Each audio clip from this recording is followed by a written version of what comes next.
করি সবাই ভগবানের ইচ্ছায় ভালোই আছেন। আজকে আবার একটা নতুন ছোট্ট ব্লগ নিয়ে আপনাদের কাছে চলে এসেছি। এই ব্লগটা হলো পাহাড়ের রানী দার্জিলিং ঘুরতে যাওয়া।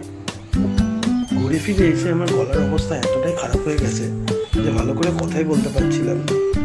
2-3 দিন হয়ে গেল ব্লগ বানানো হয়নি, আর তার সাথে আমার মোবাইলটা পড়ে গিয়ে ওখানে সমস্ত কিছু ডেটা নষ্ট হয়ে গেছিল। সৌতিকদার কাছ থেকে ডেটা ধার নিয়ে আপনাদের সামনে এই ব্লগটা তুলে ধরলাম। ওর কাছে যতটুকু যা ভিডিও ছিল সেগুলো সমস্ত কিছু আমি একটু একটু করে নিয়েছিলাম। আর আমার শুক্লার কাছ থেকে যে সমস্ত ক্লিপগুলো ছিল সেগুলো নিয়ে আমি এই ব্লগটা আপনাদের সামনে তুলে ধরছি। রাস্তায় বেরিয়ে প্রথমে আমি আপনাদেরকে বলেছিলাম যে আমার পাহাড় অতটা ভালো লাগে না, কিন্তু এই দার্জিলিংয়ে এসে আমার চিন্তাভাবনাটা একটু চেঞ্জ হয়ে গেছিলো। শুধু দার্জিলিং ছিল না, আমরা সিকিম অবধি গেছিলাম। প্ল্যানটা ছিল একদমই আমার কাছে অজানা। আমি রাত্রেবেলায় বাড়ি ফিরলাম।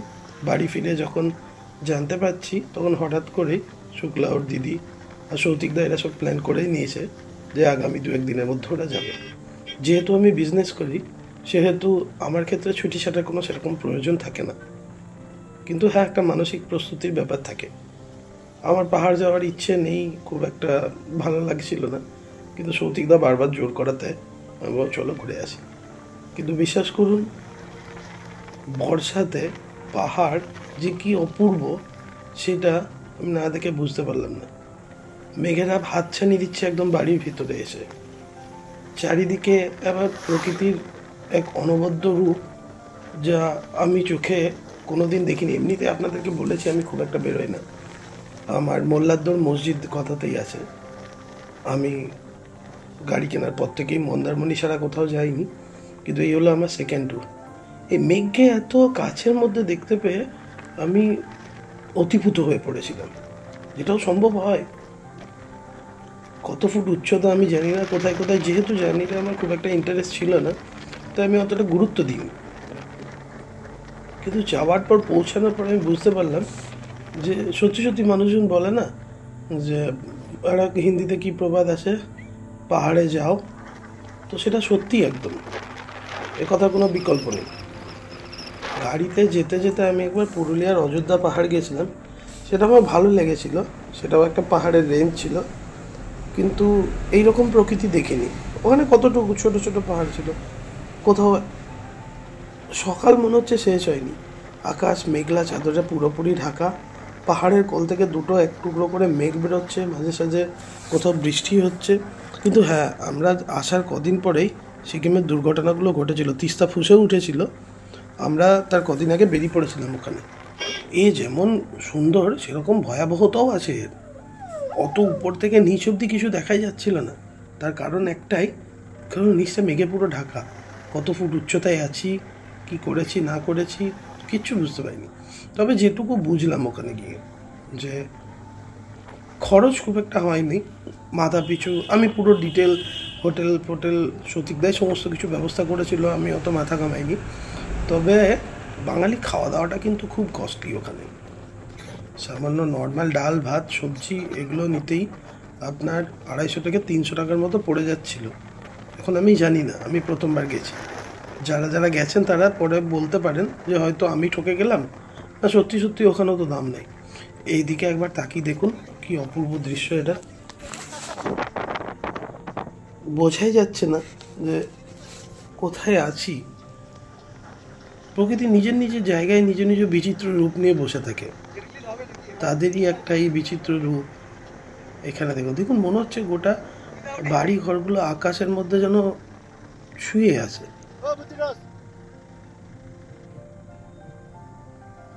সমুদ্র ভালো লাগে, পাহাড়কেও ভালো লাগার একটা বিষয়ের মধ্যে আমি ফেললাম।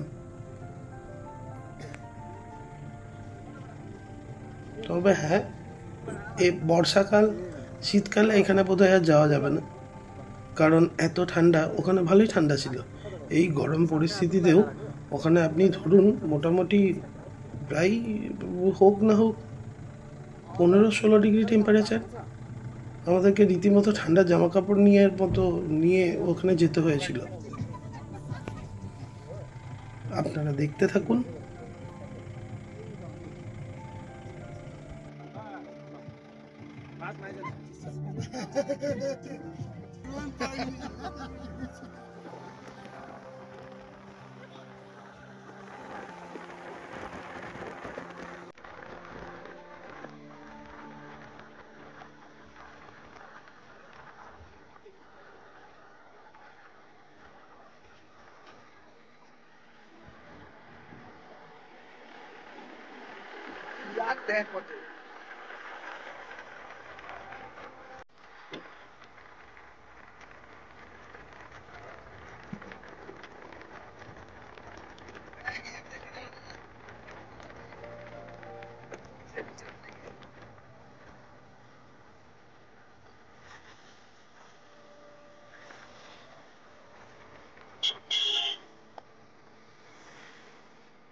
যতটুকু জানতে পারলাম এই জায়গাটাতে মনে হয় একটু ধস নেমেছিল, যার জন্য রাস্তা মেরামতির কাজ চলছে।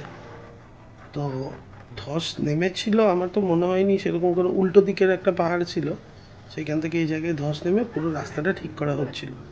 তো আমি জানি না কতটা ঠিক কতটা ভুল, তবে ধস নামতেই থাকে।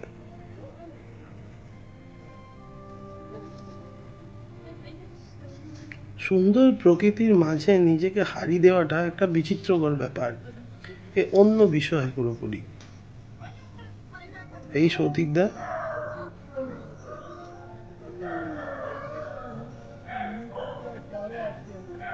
আমরা ছিলাম অন্য একটা গাড়িতে, যা ভিডিও ফুটেজ পেয়েছি ওর কাছ থেকে পেয়েছি। আমার মোবাইলটা হাত থেকে পড়ে স্ক্রিনটা ফেটে যায়, এসে ছাড়তে দিতে হয়েছে। এখন দেখি আবার কবে নতুন ফোন কেনা যায়, তারপরে না হয়। তবে হ্যাঁ, এই বছরটা খুব ভালো গেল। এই বছরের মাঝ বরাবর আসতেই ওই দেখুন পাহাড়টা মাথার উপর থেকে তো এমন মেঘ কেটে বেরোচ্ছে। Wow, what a beautiful mesmerizing sight scene I have ever seen in my life. দারুণ এক কথায়, আপনারাও ঘুরে আসুন। তবে যাই বলুন, আমি রেকমেন্ড করব আপনাদেরকে ঘুরে আসার জন্যই। নর্থ ইস্ট তো সেই জায়গা, কিন্তু তা সত্ত্বেও আমার পছন্দের জায়গা সমুদ্রই।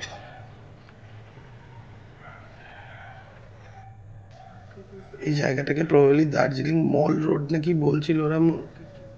এখান থেকে কাঞ্চনজঙ্ঘা দেখার একটা পরিকল্পনা ছিল, কিন্তু মেঘে ঢাকা থাকায় আমরা কাঞ্চনজঙ্ঘাকে দেখতে পাইনি। তো আপনাদের যদি এই ভিডিও ভালো লেগে থাকে, লাইক, সাবস্ক্রাইব আর কমেন্ট করুন। আমিও চেষ্টা করব নতুন নতুন ভালো ভিডিও আপনাদের কাছে এসে পৌঁছানোর। যদি সত্যি সত্যি ভালো লেগে থাকে তাহলে পাশে দাঁড়ান প্লিজ। আপনারা পাশে দাঁড়ালে আমরা একটু উৎসাহ পাই। ওই দেখুন এখান থেকে এই উকি দিলে সামনে নাকি কাঞ্চনজঙ্ঘাও দেখা যায়। আমার ক্লিপ ফুটেজগুলো যখন মোবাইলটা থেকে রিকভারি করব, আমি আবার এই দার্জিলিংয়ের ওপরে আরেকটা, সিকিমের দার্জিলিংয়ের যে আমরা 7 দিন ঘুরে এলাম, তার সমস্ত যে ব্লগগুলো করেছিলাম, কোথায় খেয়েছি কোথায় থেকেছি, সেগুলো সমস্ত কিছু ডিটেল আপনাদেরকে শেয়ার করব। ততক্ষণ আপনারা একটু দেখুন, ভালো থাকবেন, শুভরাত্রি।